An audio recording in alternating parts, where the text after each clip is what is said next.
ജന്മാദ്യസ്യേതുന്നയാതിതരതച്ചാർത്തേഷ്വഭിജ്ഞസ്വരാട്ടേനേ ബ്രഹ്മകൃതായ ആദികവേ മുഖ്യന്തേ യത്സൂര്യത്തേജോ വാരിമൃതം യഥാ വിനിമയോ യത്ര സർഗോ മുഷാ ധാംനാസേന സദാ നിരസ്തകുഹകം സത്യം പരം ധീമഹി. നമസ്കാരം. സനാതനധർമ്മ സംഹിതകളിലെ വിജ്ഞാനശകലങ്ങൾ പങ്കുവയ്ക്കാനായുള്ള ചാനലായ നാദശ്രീയിലേക്ക് എല്ലാവർക്കും സ്വാഗതം. പ്രിയരെ, ചാനൽ സബ്സ്ക്രൈബ് ചെയ്യാനും ലൈക്ക് ചെയ്യാനും ഓർമ്മപ്പെടുത്തിക്കൊള്ളുന്നു. സബ്സ്ക്രൈബ് ചെയ്തവർക്കൊക്കെ ഹൃദയം നിറഞ്ഞ നന്ദികൾ രേഖപ്പെടുത്തിക്കൊള്ളുന്നു. ശ്രീമദ് ഭാഗവതത്തിൽ ദ്വിതീയ സ്കന്ധം 31-ാമത്തെ ശ്ലോകമാണ് പറഞ്ഞു വെച്ചത്. നന്ദഗോപരെ വരുണഭൃത്യർ വെള്ളത്തിലേക്ക് കൊണ്ടുപോയപ്പോൾ, അസമയത്ത് കുളിക്കാൻ പോയപ്പോൾ, സമയമല്ലാത്ത സമയത്ത് കുളിക്കാൻ പോയി, അസമയത്ത് അപ്പം അങ്ങനെ കൊണ്ടുപോയപ്പോൾ തിരിച്ച് ഇങ്ങോട്ട് തന്നെ ഭഗവാൻ കൊണ്ടുവന്നു. ഭഗവാനെ കണ്ടപ്പോൾ തന്നെ വരുണന് പരിഭ്രമായി. അങ്ങനെ ഗോകുലത്തെ രക്ഷിച്ചു. ഗുഹകളിൽ അടച്ച് അവർ കളിക്കുകയായിരുന്നു. അതിൽ വ്യോമാസുരൻ കടന്നുകൂടി ഭഗവാനെ വധിക്കാൻ ശ്രമിച്ചു. അവൻ വധിക്കപ്പെട്ടു. അങ്ങനെയല്ലേ ഉണ്ടാവുള്ളൂ. ആ രണ്ട് സംഭവമാണ് 31-ാം ശ്ലോകം, നന്ദമോക്ഷണം, വ്യോമാസുരവധം. 32-ാമത്തെ ശ്ലോകം, ഗോപേർ മകേ പ്രതിഗതേ പ്രജവിപ്ലവായ ദേവേഭി വർത്തതി പശങ്കൃപയാരി രക്ഷു ദർത്തോഞ്ചിലീന്ദ്രം ഇവ സപ്തദിനാനി സപ്തവർഷോ മഹീന്ദ്ര മനകേകരേ സലീലം. ഗോപൈഹി, ഗോപന്മാരാൽ നടത്തപ്പെടുന്ന മഖം യാഗം, ഗോവർദ്ധനയാഗം. ഇന്ദ്രനാണ് യാഗം നടത്തിയിരുന്നത്. ഭഗവാൻ പറഞ്ഞു, ഇന്ദ്രനിപ്പോൾ യാഗം കൊടുത്തിട്ട് എന്താ കാര്യം? പക്ഷേ ശരിക്കും ഗോവർദ്ധന പർവ്വതമല്ലേ നമ്മുടെ കുലദൈവതം. പുറനിർവ്വത്തിനാണ് പുല്ലുകൾ ഉണ്ടാകുന്നതും ആ പുല്ലുകൾ ഭക്ഷിച്ച് നമ്മുടെ പശുക്കൾ കഴിഞ്ഞുകൂടുന്നു. ഇന്ദ്രന് ഇതിലെന്ത് കാര്യമാണ് ഉള്ളത്? സത്യത്തിൽ മഴ പെയ്ക്കുന്നത് ഇന്ദ്രനല്ലേ എന്ന് ചോദിച്ചാൽ ഇന്ദ്രനാണ്. പക്ഷേ ആ ഇന്ദ്രന് എങ്ങനെയാണ് അധികാരം? ഭഗവാൻ കൊടുത്ത അധികാരമേ ഉള്ളൂ. അവിടെയാണ് ഭഗവാൻ കൊടുത്ത അധികാരമേ ഉള്ളൂ. വേണ്ട, നാളെ മുതൽക്ക് താൻ ചാർജ് നോക്കണ്ട കേട്ടോ എന്ന് പറഞ്ഞാൽ കഴിഞ്ഞു കഥ. മേലധികാരി ഏതെങ്കിലും ഒരു കീഴധികാരി ഉദ്യോഗസ്ഥന് ചാർജ് കൊടുത്താൽ മേലധികാരി നിശ്ചയിക്കണ നിമിഷം വരെയുള്ളൂ. അവനെ അവിടെ നിന്ന് ഒഴിവാക്കി. നാളെ താനല്ല ആ ചാർജ് നോക്കണത് എന്ന പോലെ ഭഗവാൻ കൊടുത്ത ഒരു ചുമതല മാത്രമാണ് ഇന്ദ്രന്. അത് ഗോകുലത്തിലുള്ളവരെ മനസ്സിലാക്കിപ്പിക്കാൻ വേണ്ടിയിട്ടാണ് എന്ത് പറഞ്ഞത്? ഇന്ദ്രൻ ഇതിലൊരു കയ്യുമില്ല, മഴയിൽ ഒരു കയ്യുമില്ല. ഗോവർദ്ധന പർവ്വതമാണ് നമ്മുടെ പരദേവത.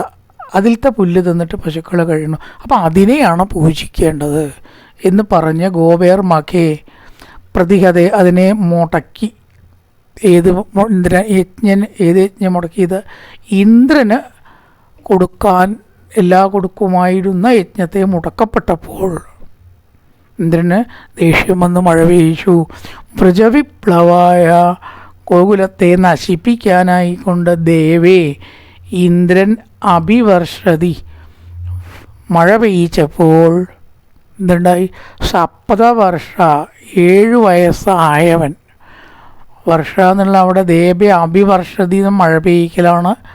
സപ്തവർഷ എന്ന് പറഞ്ഞാലോ ഭഗവാന്റെ ആ വയസ്സാണ് പറഞ്ഞിരിക്കണം. 2 വർഷത്തിന് 2 അർത്ഥമാണ്.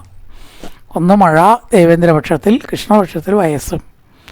സപ്തവർഷ, 7 വർഷം 7 വയസ്സ് പ്രായമുള്ള ഇവൻ ഭഗവാൻ സപ്തദിനാനി 7 ദിവസം സലീലം കളികളോടുകൂടിയ പശുക്കളെ കൃപയാ, കാരുണ്യത്താൽ രക്ഷിക്കുവാൻ വേണ്ടി അനേകരെ ഒറ്റ കൈകളിൽ, അനഘം എന്ന് പറഞ്ഞാൽ പാപമില്ലാത്ത കൈകൾ, അനഘൈകരെ നിർമ്മലമായിട്ടുള്ളതും അത്ഭുതകരവുമായിട്ടുള്ള ഭഗവാന്റെ കയ്യ്. അല്ലെങ്കിൽ ഒരു കയ്യിൽ ഇങ്ങനെ പർവ്വതത്തെ ഏൽക്കാൻ പറ്റും. അപ്പം അത് വിശിഷ്ടമായിട്ടുള്ള ഈശ്വര കൈകളാണ്. അതുകൊണ്ടാണ് പർവ്വതം അതിൽ നിന്ന് വേറെ ഏതെങ്കിലും കരത്തിൽ നിൽക്കുമോ? അനേക കരേ, ഏത് കൈകൾ? അമോഘമായ അപാരശക്തിയുള്ള പാപരഹിതമായ മഹത്വമേറിയ കൈകളിൽ. ആ കൈയിൻ്റെ മഹാത്മ്യം കുറച്ചാണോ?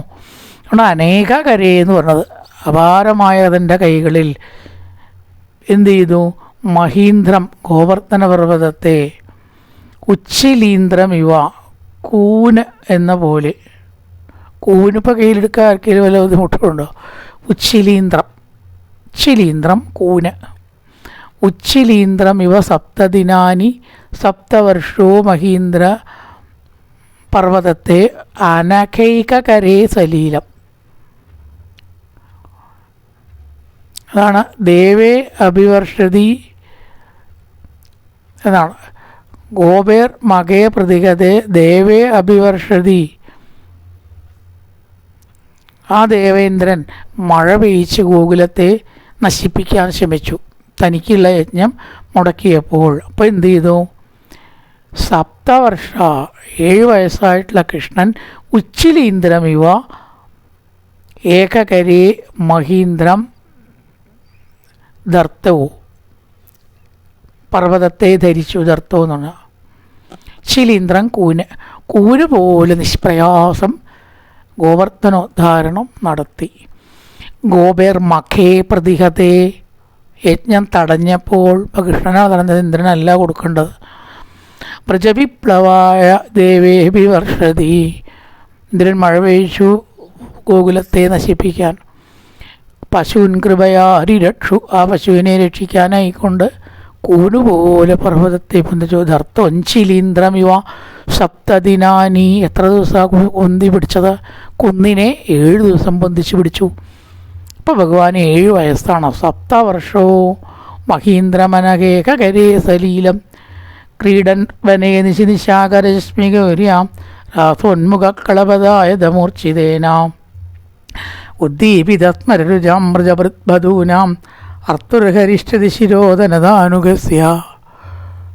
ഇവിടെ പറയണ നിശാകരരശ്മിഗൗര്യ, ചന്ദ്രകിരണങ്ങളാൽ വെളുത്ത നിറം പ്രാപിച്ച രാത്രിയെ. ചന്ദ്രനെ ഉദിച്ചാൽ വെളുത്ത നിലാവ് എല്ലാ ദിക്കിലും പരന്ന നിശ മൊത്തത്തിൽ വെളുപ്പാവും അല്ലേ. അവിടെ രാസോന്മുഖ, രാസക്രീഡയെ വർണ്ണിക്കുകയാണ്, സ്ത്രീകളെ ആനന്ദിപ്പിച്ച കഥ. രാസോന്മുഖേ വനേ ക്രീഡൻ, കാട്ടിൽ കളിക്കുന്നവനായിട്ടുള്ള കൃഷ്ണൻ. കളപദായുധ മൂർച്ഛിതേന, മനോഹര പദങ്ങളുടെ ആലാപനങ്ങളുള്ള ഗാനത്താൽ. ഓടക്കുഴലിൽ നിന്ന് എടുക്കാം. പദങ്ങളുടെ ദീർഘമായിട്ടുള്ള ആലാപനമാണ് കളപദായുധ മൂർച്ഛിതേന. കളപദം, കളകള ശബ്ദം, മനോഹരമായിട്ടുള്ള വേണുനാദം കൊണ്ട് വ്രജവൃദ്ബധൂനാം ഗോപികളെ വളരെയേറെ ആകർഷിച്ചു. ആ ഓടക്കൊഴി കേട്ടിട്ടാണ് വീടുകളിൽ നിന്ന് അവർ കാട്ടിലെത്തിയത്. ഹർത്തു, അവരെ മനസ്സിനെ ഹരിച്ചു. എന്നിട്ടോ ധനുദാനുഗസ്യ, കുബേരാനുജൻ്റെ ശിരസിനെ ഹരിക്കും.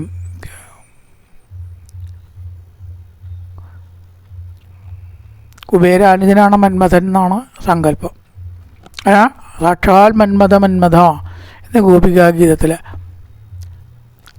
ഇപ്പം മന്മഥവികാരത്തോടു കൂടിയിട്ടുള്ള ഗോപസ്ത്രീകളെ അപഹരിച്ച കുബേര അനുജനായ ശംഖചൂടൻ്റെ ശിരസിനെ അവർക്കൊക്കെ ഭാവിയിൽ ഉണ്ടാവാൻ പോണതാണ്. ശംഖചൂടൻ എന്ന് പറഞ്ഞിട്ടൊരു അസുരനെ ഭഗവാൻ വധിക്കുന്നുണ്ട് രാസക്രീഡയ്ക്ക് ശേഷം. ആണ് കുബേരാനുജൻ. ആ കുബേരാനുജനായിരിക്കുന്ന ശംഖചൂടനെ ഭഗവാൻ വധിക്കുന്നു. എല്ലാം ഭാവിയാണ്.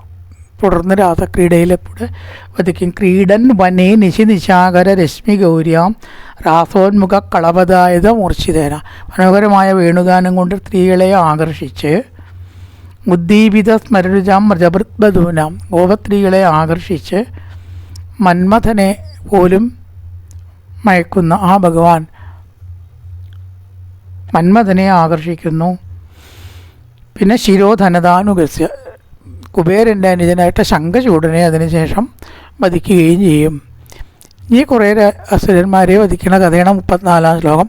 ഏചപ്പല്ലംബകരദർതുരകേശരിഷ്ടം മല്ലേപ കംസയവന പുചപൗണ്ഡ്രകാദ്യ അന്നേജസല്ല കപിബല്വല ദന്തഭക്തസ്തോക്ഷശമ്പരവിദൂരധരുക്മിമുഖ്യ. എല്ലാം അവിടെ അസുരന്മാരുടെ പേര് പറയുകയാണ്. പ്രലംബൻ, ധേനുകൻ. ധേനുകൻ എന്ന് പറഞ്ഞാൽ കഴുതയുടെ മറ്റും ആകൃതി, കുറുക്കൻ്റെന്നും പറയും കേട്ടോ ചിലതിക്കില്ല, ആകൃതി സ്വീകരിച്ച് വന്നിട്ടുള്ള ധേനുകൻ. പിന്നെ ദുർധരത്തിൻ്റെ ആകൃതിയിൽ വന്ന ബകൻ, കൊറ്റി ബകൻ, കൊറ്റിയുടെ ആകൃതിയിൽ വന്ന ബകൻ. കുതിരയുടെ രൂപം ധരിച്ച കേശി. അരിഷ്ടൻ, ചാണൂരൻ, മുട്ടികൻ മല്ലന്മാർ. അരിഷ്ടൻ കാളയുടെ രൂപത്തിലാണ് വരിക. പിന്നെ ചാണൂരൻ, മുട്ടികനൊക്കെ കംസവധത്തിൽ കംസൻ്റെ പക്ഷപാതികളാണ്. ചാണൂരനും മുഷ്ടികനും മുതലായ മല്ലന്മാർ. കൃഷ്ണനെയും രാമനെയും കൊല്ലാനോ കുവലയാ പീഠം എന്ന് പറഞ്ഞിട്ടുള്ള ആനയെ നിർത്തിയിട്ടുണ്ട്. അവനെ ആ ആനയെ വധിച്ചു. അപ്പം ആരെയൊക്കെ വധിച്ചു? പ്രലംബൻ, ധേനുകൻ, ബകൻ, അരിഷ്ടൻ, കേശി, ചാണൂരൻ, മുഷ്ടികൻ എന്നീ അസുരന്മാരെ കുവലയാ പീഠത്തിനെയും വധിച്ചു. പിന്നെ സാല്വ, കപി, ബല്ലുല, ദന്തവക്ത. സാല്വൻ, വെല്ലുലൻ, വാനരന്മാരാണ് ഈ വെല്ലുലൻ, ഇല്ലുലൻ, ബല്ലുലനൊക്കെ. കപി, ബല്ലുല, ദന്തവക്ത, സത്തോക്ഷ, ശമ്പര, വിദൂരത, രുക്മി, മുഖ്യ. ഇതൊക്കെ ഈ രാക്ഷസന്മാരുടെ പേര് അത്രേ ഉള്ളൂ. 3 കോടി മ്ലേച്ഛ സൈന്യത്തിൻ്റെ അധിപനാണ് ഈ യവനൻ എന്ന് പറയുന്ന ആൾ. അദ്ദേഹത്തെയും വധിച്ചു. യവനൻ, ദന്തവക്ത, തട്ടൊറ്റ, ശമ്പര, വിദൂരത, രുക്മി, മുഖ്യ. രുക്മിയെ വധിച്ചു. നരകാസുരനെ വധിച്ചു. പൗണ്ഡ്രകാസുരനെ വധിച്ചു. അങ്ങനെ കാളയുടെ രൂപം ധരിച്ചിട്ട് 7 രാക്ഷസന്മാരുണ്ടായിരുന്നു. ഒന്നിച്ച് 7 അവർ. അവരെയും വധിച്ചു. 7 രാക്ഷസന്മാരാണ് കാള രൂപത്തിൽ വന്നവർ. ഒരു വിവാഹമായിട്ട് ബന്ധപ്പെട്ടിട്ടാണ് അങ്ങനെ. കാരണം ആ കാളകളെ പിടിച്ച് ബന്ധിച്ചവനെ വിവാഹം കഴിച്ചു കൊടുക്കുള്ളൂ എന്ന് നഗ്നജിത്ത് രാജാവ് പന്തയം നിശ്ചയിച്ചിട്ടുണ്ട്. അത് ഭഗവാൻ നിഷ്പ്രയാസം ചെയ്തു. പിന്നെ കുരുദേശൻ, കേകയരാജൻ, സിഞ്ചയൻ ഇവരെല്ലാം ഏവാ മൃദേ സമിതിശാലിന ആത്തശാപ ബില്ലെടുത്തുകൊണ്ട് കാമ്പോജമസ്യ ഗുരു കേകയ സിഞ്ചയാത്യ.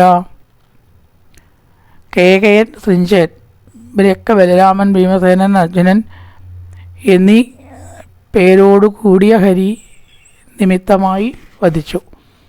ഒക്കെ ശരിക്കും ഭഗവാന്റെ അംശങ്ങൾ തന്നെയാണ്. അത്രേ ഭീമസേനനും അർജുനനും ബലരാമനും അർജുനനും ഒക്കെ ഭഗവാന്റെ അംശമാണെന്നാണ്. ഇപ്പം ഭഗവാന്റെ രൂപത്തിലുള്ള ഇത്തരം ആളുകൾ, ഭീമൻ, ബലരാമൻ മുതലായിട്ടുള്ളവർ അങ്ങേ വധിച്ചു. യുദ്ധത്തിൽ ഏവാ മൃതേ, യുദ്ധത്തിൽ മതിശാലിന ആത്തശാപ വില്ലെടുത്ത് കാമ്പോജ മത്സ്യ കുരുകേകയ സിഞ്ചയാത്യ അത്തരം അസുരന്മാരെയും ഭഗവാൻ വധിച്ചു. ശ്രീഹരിയെ വളരെ ആ ഹരിയുടെ പേരുള്ളവരാണ് കാമ്പോജ മത്സ്യ കുരുകേകയ സിഞ്ചയാദ്യന്മാർ. അവരെയെല്ലാം വധിച്ചു. കാലേന മീലിതതിയാവ മൃശ്യനൃണാം തോകാവിഷനിഗമോ ബദദൂരപാര ആവിർഹിതത്തനുയുഗം സഹിതത്യവത്യാം വേദത്രിമം വിടവശോ വിഭജിഷ്യതി സ്മ. കൃഷ്ണാവതാരത്തിലത്തെ കുറേയൊക്കെ ഇങ്ങോട്ട് പറഞ്ഞു. അങ്ങനെ പറയാച്ചാൽ കുറേ ഉണ്ട്, പറയാമെന്നുള്ള നിലയ്ക്ക് ആവാം. അതാണ് നിർത്തി തൽക്കാലം. എന്നിട്ടോ അടുത്തത് വ്യാസാവതാരം. വ്യാസന ഭഗവാന്റെ അവതാരമാണ്. വ്യാസായ വിഷ്ണുരൂപായ വ്യാസരൂപായ വിഷ്ണവേ. അനുയുഗം കാലേന, ഓരോ യുഗം തോറും അതാത് കാലത്താൽ മീലിതതിയാം സങ്കോചിച്ച ബുദ്ധിയോടും. ദി എന്ന് പറഞ്ഞാൽ ബുദ്ധി എന്നാണ്. അത് മീലിതാവുക എന്ന് പറഞ്ഞാലോ മറയ, ബുദ്ധി മറയപ്പെടുക, ബുദ്ധിക്ക് മാന്യം ഉണ്ടാവുക. കലിയുഗത്തിലും ഉണ്ടാവും അത്. ബുദ്ധി മറയപ്പെടുക എന്ന് പറഞ്ഞാൽ പല അർത്ഥമുണ്ട്. ബുദ്ധിക്ക് ഒന്നും കൊള്ളില്ല എന്നുള്ള അർത്ഥമല്ല വരിക. ടെക്നിക്കലായിട്ടും സാങ്കേതികമായിട്ടും അങ്ങനെയുള്ള കാര്യങ്ങൾ ഡിജിറ്റലായിട്ടുള്ള ബുദ്ധി ഇല്ല എന്ന് പറഞ്ഞുകൂടാ. പക്ഷെ അത് പിന്നെ എന്താണ് മറഞ്ഞപ്പെട്ട ബുദ്ധി എന്ന് പറഞ്ഞത്? 2 തരത്തിലാവും. നമ്മൾ ഈ മറയ എന്ന് പറഞ്ഞാൽ 2 തരത്തിൽ പ്രയോഗിക്കും. ഒന്ന് ഒരു മറവുണ്ടാവുക എന്നുള്ള അർത്ഥം. പിന്നെ മറിയ എന്ന് പറഞ്ഞാൽ ബുദ്ധി മറിഞ്ഞു എന്ന് പറഞ്ഞാൽ എന്താ അർത്ഥം? ബുദ്ധി മാറി എന്നുള്ള അർത്ഥത്തിലാണ് പറയണത്. ഒന്നിന് പകരം വേറൊന്നായിട്ട് ധരിച്ച് വർത്തമാനം പറയുക, പ്രവർത്തിക്കുക ആണ് മറിഞ്ഞ ബുദ്ധി. ശരിക്കും മറഞ്ഞ എന്ന് പറയണേക്കാളും നല്ലത് മറിഞ്ഞ എന്നാണ്. കാരണം ബുദ്ധിയുണ്ട്. പക്ഷെ അതൊക്കെ എന്തിനാണ്? അതൊക്കെ കലിയുഗത്തിൽ ഉപയോഗിക്കുക ഈ ലോകത്തിലത്തെ കാര്യത്തിന് മാത്രമാണ്. അവിടെ മാറ്റം. പണ്ടൊക്കെ ഈ ലോകത്തിന് അപ്പുറത്തും ചിലതുണ്ട് എന്ന് കണ്ട് അതിനു വേണ്ടിയായിരുന്നു ബുദ്ധി ആദ്യം ഉപയോഗിക്കുക. ഇവിടുത്തെ കാര്യങ്ങൾക്ക് വേണ്ടിയിട്ട് കുറച്ചേ ഉപയോഗിച്ചിരുന്നു. കാരണം ഇതൊക്കെ പെട്ട് പോകേണ്ടതാണ്. അപ്പോൾ ഈ ബുദ്ധി ഇവിടേക്ക് ഇങ്ങനെ പ്രവർത്തിപ്പിച്ചിട്ട് എന്താ കാര്യം? അപ്പോൾ ഇവിടേക്ക് വേണ്ട കാര്യത്തിന് കുറച്ച് പ്രവർത്തിപ്പിക്കുക, കൂടുതലും ഇവിടുന്ന് വിട്ടാനുള്ള കാര്യങ്ങളെക്കുറിച്ച് പ്രവർത്തിപ്പിക്കുക. അങ്ങനത്തെ ബുദ്ധി കലിയുഗത്തിലുണ്ടാവുമോ? ഒരിക്കലും ഉണ്ടാവില്ല. ഒക്കെ ഇവിടുത്തെ കാര്യങ്ങൾക്കാവും. ഇല്ലേ? കള്ളത്തരം ചെയ്യാനാണ് അധികം ബുദ്ധി കാണുന്നത്. അത് പിടിക്കാനും തടുക്കാനും ഉള്ളതിനേക്കാളും ബുദ്ധി മാർഗം ഒന്ന് കണ്ടുപിടിച്ച് നോക്കുക. അതിനെ തരണം ചെയ്യാൻ കള്ളത്തരം അപ്പുറത്ത് അപ്പുണ്ടാവും. അപ്പോൾ നോക്കൂ, ഈ ഡിജിറ്റലൊക്കെ വലിയ അപകടം. നമ്മൾ ബാങ്കിൽ ബാലൻസ് 1 ലക്ഷം 2 ലക്ഷം ഉണ്ടെന്ന് വിചാരിച്ച് നോക്കുമ്പോഴേ ഇടയ്ക്ക് കാണാം 0, യുവർ ബാലൻസ് ഈസ് 0. ഒറ്റ മെസ്സേജാ. കൂട്ടുകുത്തി വിളിച്ചിട്ടല്ല അപ്പോൾ കേൾക്കുക. ഈ ഡിജിറ്റൽ ബുദ്ധി ഉപയോഗിച്ചിട്ടൊക്കെ തട്ടിയെടുക്കുക. അപ്പോൾ ബുദ്ധിയുണ്ട്, പക്ഷെ അതൊക്കെ ഇവിടുത്തെ കാര്യങ്ങൾക്ക് വേണ്ടി മാത്രവും ബാക്കിയുള്ള ആത്മജ്ഞാനത്തിന് ഉപയോഗിക്കാതെ ഇടിക്കുക. അതാണ് മറഞ്ഞ ബുദ്ധി. കാലേന മീലിതധിയാം. ബുദ്ധിയൊക്കെ ഡെവലപ്പ് ചെയ്തു എന്ന് അഭിമാനിക്കണോ എങ്കിലും വേണ്ടതിനല്ല ഉപയോഗിക്കുന്നത്. സ്തോകായുഷാം സ്തോകായുഷ എന്ന് പറഞ്ഞാൽ അല്പമായ ആയുസ്സുകളുള്ളവർ. കലിയുഗത്തിലൊക്കെ സൂക്കട് പലതും ഇല്ലാണ്ടാക്കി. അപ്പം എങ്ങനെയാണ് ആയുസ് കുറയുക? ഇത് തെറ്റല്ലേ പറഞ്ഞത് എന്ന് നമുക്ക് തോന്നാം. പക്ഷെ ആയുസ്സിൻ്റെ ഉപയോഗം നോക്കിയാൽ ആത്മികവും നിസ്സാര കാര്യത്തിനാവും. അതാണ് സ്തോകായുഷാം. കൽപ്പായുസുകളാണ്. ഇവിടുന്നാണ് പോയാലെന്താ വേണ്ടതെന്നുള്ളതിനെ പറ്റി അല്ല അധികം ആലോചിക്കുക എന്നർത്ഥം. നേരത്തെ പറഞ്ഞ തന്നെ അപ്പോൾ അല്പായുസുകളായിട്ടുള്ള നൃണാം മനുഷ്യന്മാർക്ക് വേദജ്ഞാനം ഉണ്ടാക്കാൻ സ്വനിഗമ തൻ്റെ വേദങ്ങളെ അഭിപ്രായത്തെ ദൂരപാര അറിയാൻ കഴിയാത്തത് എന്ന് വിചാരിച്ചിട്ട് ആർക്കും തന്നെ വേദാർത്ഥ തത്വങ്ങൾ അറിയില്ല. അങ്ങനെ കലിയുഗത്തിൽ മനുഷ്യൻ നശിക്കും. സ്വനിഗമ ദൂരപാര വേദങ്ങൾ അറിയാതിരിക്കും. ദൂരപാര ദൂരത്തായിട്ടായിരിക്കും വേദങ്ങൾ നിൽക്കുക, ഇവരുടെ മനസ്സിലേക്ക് വരില്ല. അങ്ങനെ നിൽക്കുമ്പോൾ സാ ഭഗവാൻ സത്യവത്യാം സത്യവതിയിൽ ആവിർഭവിച്ചിട്ട് വ്യാസനായിട്ട് ആവിർഭവിച്ചിട്ട് വേദദ്രുമം വേദങ്ങളെ വിടപശ ശാഖകളായിട്ട് വിഭജിക്കും. വ്യാസ അവതാരമാണ് ഇവിടെ പറഞ്ഞത്. ബുദ്ധിയില്ലാണ്ടാവുമ്പോൾ കാലേന മീലിത ദിയ ബുദ്ധിയില്ലാത്തവരായിട്ട് ദി എന്ന് പറഞ്ഞാൽ ബുദ്ധി, മീലിതദിയ മറഞ്ഞ ബുദ്ധി ആയിട്ട് അവവൃശ്യനീണാം തോക ആയുഷാം അല്പായുസുകളായിട്ട് സ്വനിഗമോപദൂരവാര വേദങ്ങളിൽ നിന്ന് വളരെയേറെ അകന്നു പോകുമ്പോൾ ദൂരവാര നിഗമം വേദം അതിന് ദൂരത്താവുക. ആവിർഹിതത്തനുയുഗം സഹിതത്യവത്യാം. ഓരോ യുഗത്തിലും വ്യാസാവതാരം ഉണ്ടെന്നാണ്.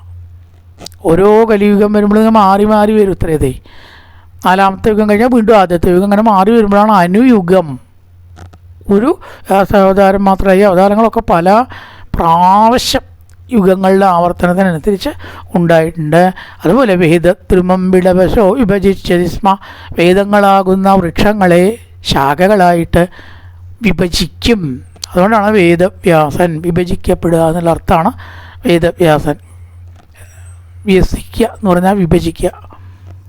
അങ്ങനെ വേദദ്രുമം ആ വേദങ്ങളെ സ്ഥാപിക്കാൻ വ്യാസനായിട്ടും അവതരിക്കും. 22ാമത്തെ അവതാരം. ദേവദിശാം നിഗമപത്മിനി നിട്ടിതാനാം പൂർഭിർമയേന വിഹിതാഭിരതിശദൂർഭി ലോകാനഗ്നതാം മതിവിമോഹമതിപ്രലോഭം വേഷം വിധായ ബഹുഭാഷിത ഉപധർമ്മ്യം. ദേവദിശാം ദേവന്മാരുടെ ശത്രുക്കൾ. നിഗമപത്മിനി വേദമാർഗത്തിൽ ഉറച്ച ദേവന്മാർക്ക് വേദത്തിൽ ഉറപ്പുണ്ട് എന്നാണ്.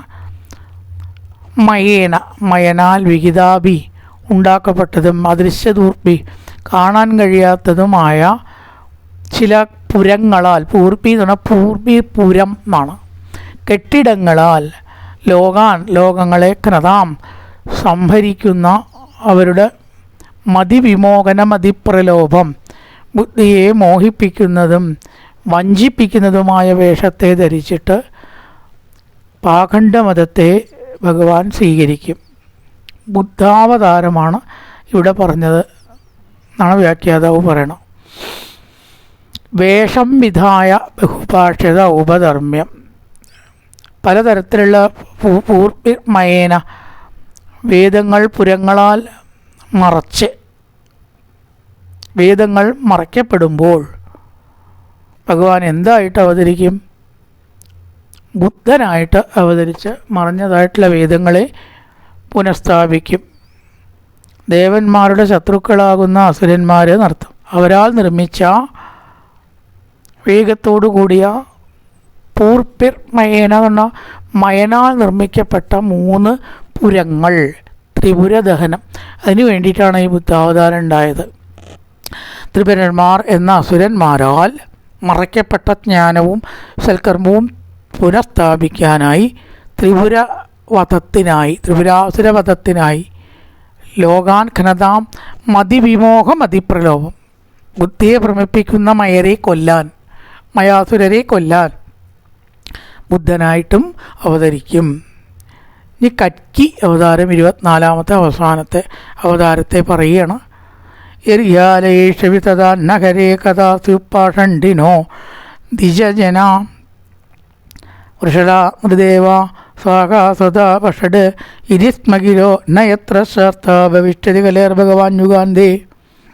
അവസാനത്തെ വരിയിലാണ് അവതാരം. ശാസ്ത വാക്കിൻ്റെ അർത്ഥം ശാസിക്കുന്നവൻ. അയ്യപ്പനല്ല കേട്ടോ, നമ്മുടെ ശാസ്താവ് പറഞ്ഞ അയ്യപ്പൻ എന്നാണ്. ശാസ്ത്രം എന്നുള്ള വാക്കിൻ്റെ അർത്ഥം മറ്റുള്ളവരെ ശാസിച്ച് നിർത്തുക. ഭവിഷ്യതി അങ്ങനെയായി തീരും. കലിയുഗത്തിലാണ് കൽക്കി അവതാരം ഉണ്ടാവാൻ പോണേയുള്ളൂ. ബാക്കി അവതാരങ്ങളൊക്കെ ഉണ്ടായി, കൽക്കി മാത്രം ഉണ്ടാവാൻ പോണേയുള്ളൂ എന്നാണ്. കലിയുഗത്തിൽ ഭഗവാൻ യുഗാന്തേ, കലിയുഗത്തിൻ്റെ അവസാനത്തിൽ ഉണ്ടാവും. ബാക്കിയൊക്കെ അതിൻ്റെ മറ്റു വശങ്ങളെ പറഞ്ഞിരിക്കുകയാണ്. ശാസ്ത ഭവിഷ്യതി, ശാസ്ത്രമായി കൊണ്ട് കൽക്കിയായിട്ട്, കൽക്കിയല്ല ശരിക്കും കട്കിയാണ്. എന്താ കട്കം? വാള്. കട്ക എന്ന് പറഞ്ഞാൽ വാള് കയ്യിലുള്ളവൻ ആരോ അവൻ കൽക്കിയല്ല, കട്കി, എല്ലില്ല, കടുക്കിയാണ്. കടുക്കി. ഒരിക്കലും കൽക്കി എന്ന് പറയുന്നത് എന്നുള്ള അക്ഷരം സംസ്കൃതത്തിൽ ഇല്ല. അടുത്ത് അതേ ഉള്ളൂ. ആത്മാവേ ഉള്ളൂ, ആത്മാവില്ല. ആലുമാവില്ല. ആലുമാവും കൂടിയതാണ് ആത്മാവ് എന്ന് പറയുന്നത്. ഇത്ര വലിയ വിഡിത്തം വേറൊന്നുമില്ല. ആത്മാവും തമ്മിൽ ഒരു ബന്ധവുമില്ല. ആത്മാവല്ല, ആത്മാവാണ്. അക്ഷരപരമായിട്ട് ആത്മാവില്ല, ആത്മാവേ ഉള്ളൂ. ആത്മാവ്, ആത്മയില്ല. അത് തെറ്റ്. അപ്പോൾ അവിടെ പറയണ ശാസ്ത്ര ഭവിഷ്യതി കലേർ ഭഗവാൻ യുഗാന്തേ, കട്കിയായിട്ട്. ഇവിടെ പോലെ കട്കി എന്നുള്ളതെന്നാണ് ഇപ്പോൾ ഇതൊക്കെ പറയാൻ വന്നത്. കട്കിയായിട്ട് അവതരിക്കുന്ന ആ കട്കി എന്നുള്ള വാക്ക് ഇവിടെ പ്രയോഗിച്ചിട്ടില്ല. അവിടെ വ്യക്തമാണ്, അതുകൊണ്ട് പറഞ്ഞില്ല. ഇനി അതെങ്ങനെയൊക്കെയാണെന്നുള്ളത് വിസ്തരിക്കുകയാണ്. സ്വാഹ സ്വത വഷഡ് ഇതിസ്മഗിരോ ന എത്ര. ഈ യാഗങ്ങളൊക്കെ നടത്തുമ്പോൾ സ്വാഹ സ്വത വഷഡ് എന്നീ മന്ത്രങ്ങൾ ഉച്ചരിക്കണം. പിതൃകർമ്മം ചെയ്യുമ്പോഴാത്രേ സ്വതാ നമശിവായ, പിതൃതൃപ്തേരത്തു സ്വതാ നമശിവായ, ദിതിതൃപ്തേരത്തു സ്വതാ നമശിവായ, കജ്ജളം സ്വതാ നമശിവായ, ദർപ്പണം സ്വധാ നമശിവായ. ഇങ്ങനെ പിതൃകർമ്മം ചെയ്യുമ്പോൾ ഒക്കെ സ്വധ എന്ന മന്ത്രം പറയണം. പക്ഷെ കലിയുഗത്തിൽ മന്ത്രമില്ല, ഒന്നുമില്ല. വഷട്ട് എന്ന് പറഞ്ഞാൽ യാഗത്തിൽ ഉച്ചരിക്കുന്ന പ്രധാന ഒരു മന്ത്രമാണ് വഷട്ട്. അതാണ് വിശ്വം വിഷ്ണു വഷട്കാരോ. ആ വഷട്കാരനായിട്ടുള്ള ശബ്ദവും ഭഗവാനാണ്. വഷട്ട്. പിന്നെ സ്വാഹ, അഗ്നിയിൽ ഹോമിക്കുമ്പോൾ സ്വാഹ പറഞ്ഞിട്ടാണ് ഹോമിക്കുക. ഇതൊന്നും കലിയുഗത്തിലുണ്ടാവില്ല. മന്ത്രം ചൊല്ലലും ഉണ്ടാവില്ല, സൽക്കർമ്മങ്ങളും ഉണ്ടാവില്ല. ഗിരോ ന എത്ര. ഈ പറഞ്ഞ വാക്കുകൾ സ്വാഗാതഥാവട്ടടി ഇല്ലാതെ ആകുമ്പോൾ കലിയുഗാവസാനത്തിൽ ഭഗവാൻ യുഗാന്തേ കട്കിയായി അവതരിക്കുന്നു. ഇനി അറിയാലേഷവി തഥാ നഗരേ കഥാസു പാഷണ്ഡിനോ ജനാവൃഷല നിർദേവ. ഈശ്വര കഥ പറയാൻ ആർക്കും താല്പര്യം ഉണ്ടാവില്ല. ചില കഥ കേൾക്കാൻ ആർക്കും താല്പര്യം ഉണ്ടാവില്ല. മതവിശ്വാസികളെക്കാൾ നിഷേധികളാവും അധികം. പാഷണ്ഡിനോ. ഇതിനപ്പം മതം, എന്ത് മതം, ഏത് മതം? ആദ്യം മനുഷ്യനാവും, എന്നിട്ട് മതി. ഈ ജാതി ഉദ്ദണ്ഡവാദം കൊടുത്ത് ഇവർ മനുഷ്യട്ട് നന്നാവൂല. മനുഷ്യനുണ്ടോ നന്നായാൽ മതി, മതം വേണ്ട. ഒരു മനുഷ്യനുണ്ടോ നന്നാവണു? ഇതുണ്ടെങ്കിൽ 4 ലക്ഷം നല്ലതെങ്കിലും കേൾക്കും, അതും വേണ്ട എന്നാണ് പറയണേ. ചുരുക്കം നന്നാവില്ല, മതവും വേണ്ട. ആരപ്പോൾ മതം വേണ്ട എന്ന് പറഞ്ഞിട്ട് ഇവിടെ നന്നായിരിക്കണം, കേൾക്കട്ടെ. ഞങ്ങളൊക്കെ മതേതരക്കാരാണ്. ഓ ആയിക്കോട്ടെ. അവർ നന്നായിട്ടുണ്ടോ? കുടുംബം നന്നാക്കിയിട്ടുണ്ട്, കുടുംബത്തിനെ നന്നാക്കിയിട്ടുണ്ട് വരച്ചിട്ട് എന്നല്ലാതെ മതേതരത്വക്കാർ എത്ര ശരിക്കും നന്നായിട്ടുണ്ട് ആലോചിച്ച് നോക്കുക. അപ്പോൾ കലിയുഗത്തിൽ ഈ മതേതരത്വം പറഞ്ഞ് മതത്തിനെ തള്ളി ഒരൊറ്റ ആൾ നേരെയാവില്ല. ഒരു മതവും ഇല്ല, അവരിട്ട് നേരെയും ഇല്ല. മതം ഉണ്ടെങ്കിലോ അതെങ്കിലും ഉണ്ടാവും. തീവ്രവാദം വേണമെന്ന് പറഞ്ഞില്ല കേട്ടോ, പറഞ്ഞില്ല. കുറച്ച് നല്ല കാര്യങ്ങൾ കേട്ടാൽ മനുഷ്യർ നന്നാവില്ലേ ചെയ്യുക? സംശയമുണ്ടോ അതിന്? അതൊട്ട് കേട്ടാക്ക വേണ്ടാത്ത വ്യാഖ്യാനം അത് വേണ്ടാന്നും പറയും. അവരിട്ട് സ്വയം നന്നാവില്ല. അതാണ് പാഷണ്ഡിനോ മതത്തെ പൊതുവെ പുച്ഛം പരിഹാസം ഇതാവും. ദ്വിജജന ബ്രാഹ്മണർ മുതലായിട്ടുള്ളവരെയൊന്നും വിലയുണ്ടാവില്ല. ബ്രാഹ്മണ്യം തന്നെ ഇല്ലാതാവുമ്പോൾ ഭഗവാൻ കട്കിയായിട്ട് എല്ലാറ്റിനെയും അങ്ങോട്ട് സംഹരിക്കും. എന്നിട്ട് കൃതയുഗം തുടങ്ങും. അപ്പോൾ ഈ ധർമ്മം ആദ്യം തുടങ്ങും. ഇങ്ങനെയാണ് കട്കി അവതാരത്തിനെ കുറിച്ച് വർണ്ണിച്ചത്. സർഗേ തപോഹം ഇഷയോ നവയേ പ്രദേശ താനേച ധർമ്മമഗമന്നമരാവനീശ അന്തേത്തു ധർമ്മകരമന്നവശാസുരാധ്യ മായാഭിഭൂതയ ഇമാപുരിശക്തിഭാജ. സൃഷ്ടി ചെയ്യുന്ന സമയത്ത് ബ്രഹ്മാവാണല്ലോ ഇപ്പോൾ ഇതൊക്കെ പറയണത്. ഞാനും ഋഷികളും പ്രജാപതികൾ 9 ആൾക്കാരാണെന്നാണ് അവരും. നവ ഏ പ്രദേശ 9 പ്രജാപതികളും മനുക്കളും ദേവന്മാരും രാജാക്കന്മാരും സർപ്പങ്ങളും അസുരന്മാരും എല്ലാം അനന്തശക്തിയോട് കൂടിയിട്ടുള്ള ഈശ്വരൻ്റെ അംശമാണ് നാരദ. ഈശ്വരാംശമല്ലാത്ത ഒന്നും തന്നെ ഈ ലോകത്തിൽ ഇല്ല എന്ന് പറയാണ്. ഞാനടക്കം ബ്രഹ്മാവ് പറയണു. സർഗേ തപോകം ഋഷയോ നവയേ പ്രദേശ 9 പ്രജാപതികളും താനേച ധർമ്മഭഗവൻ അമരാമനീശ ഇന്ദ്രൻ മുതലായിട്ടവരും ധർമ്മയാഗം മനുക്കൾ ധർമ്മം ഇവരെല്ലാം അന്തേ തധർമ്മകരമന്യവശാസുരാധ്യ മായാവിഭൂത ഇമാ പുരുശക്തിഭാജ. എല്ലാം ഭഗവാന്റെ അംശങ്ങൾ തന്നെ ആണ്. രുദ്രനും സർപ്പങ്ങളും അസുരന്മാർ മുതലായിട്ടുള്ളവരുമെല്ലാം അവശാസുരാധ്യ അസുരന്മാർ മുതലായിട്ടുള്ളവരും എല്ലാം ഭഗവാന്റെ അംശം തന്നെ എന്ന് പറഞ്ഞ് അവസാനിപ്പിച്ചിരിക്കുകയാണ്. ഇനി അങ്ങനെ അവതാരങ്ങൾ വീണ്ടും വർണ്ണിക്കുകയാണ്. വിഷ്ണു വീര്യഗണനാംഗതമോഹദീർഘ എപ്പാത്തിവാന്നവി കവിർവമേരജാംസി ശസ്കംഭയസ്വരം ഗസാത്കരിതാ ത്രിവൃഷ്ടം യസ്മാത്തിസാമ്യ സദനാത് ഒരു കമ്പയാനം. യാതൊരു വിദ്വാൻ കവി പാർത്ഥിവാനി പൃഥ്വിയിലുള്ള പൊടികളെയും വ്യോമയെ കണക്കാക്കിയോ, പൊടിയിലുള്ള ഭൂമിയിലുള്ള പൊടികൾ, രജാം എന്ന് പറഞ്ഞ പൊടികളാണ്, രജാംസി പൊടികളെ കണക്കാക്കാം എങ്കിലും ഭഗവാന്റെ അവതാരങ്ങളെ കണക്കാക്കാൻ പറ്റില്ല. പാർത്ഥിവാൻ ഭൂമിയിലത്തെ പൊടികളെ, കവിർ വിമമേ രജാംസി ഏതൊരു പണ്ഡിതനും ഈ ലോകത്തിലത്തെ പൊടികളടക്കം കണക്കാക്കാം എങ്കിലും അതിലും കഷ്ടമാണ് ഭഗവാന്റെ അവതാരങ്ങളെ എണ്ണി തിട്ടപ്പെടുത്തുക എന്നത്. ചസ്കംഭയസ്വരം ഗതാത്കലതാന്തി വിട്ടം യത്മാ തിസാമ്യതനാതൊരു കമ്പയാനം. തടസ്സമില്ലാത്തതായ തൻ്റെ വേഗത്താൽ 3 ഗുണങ്ങളും അപേക്ഷിച്ച് എല്ലാ തരത്തിലുള്ള അവതാരങ്ങളും കഴിഞ്ഞ് സ്വർഗത്തെ ധരിച്ചു. ചഞ്ചലമായിരിക്കുന്ന സ്വർഗ്ഗലോകത്തെ യാതൊരു ഭഗവാൻ ധരിച്ചിരിക്കുന്നു എന്നർത്ഥം. എല്ലാ ലോകവും ഭഗവാനിലാണ് നിൽക്കുന്നത്. ആ സ്വർഗ്ഗടക്കം ഭഗവാനിലാണ് സ്ഥിതി ചെയ്യുന്നത്. അങ്ങനെ എല്ലാറ്റിനെയും ധരിച്ച് ഭഗവാൻ സ്ഥിതി ചെയ്യുന്നു. കണക്കാക്കാൻ കഴിയാത്ത മഹിമകളോടുകൂടിയ ഭഗവാൻ. അപ്രകാരം വയ്ക്കുന്ന ഭഗവാന്റെ വീര്യഗണന ആർക്കും തന്നെ അതിലെ ഭൂമിയിലത്തെ പൊടികളടക്കം എണ്ണി തിട്ടപ്പെടുത്താം. അത്ര മണൽത്തരി, ഇത്ര പൊടി എങ്കിലും ഭഗവാന്റെ അവതാരങ്ങളെ വിഭൂതിയെ കണക്കാക്കാൻ സാധ്യമല്ല എന്ന് സാരം. കായേന വാചാ മനസേന്ദ്രിയർവാ ബുദ്ധ്യാത്മനാവാ പ്രകൃതേ സ്വഭാവാൻ കരോതി യത്യർത്ഥകലം പരസ്മൈ നാരായണായേതി സമർപ്പയാമി.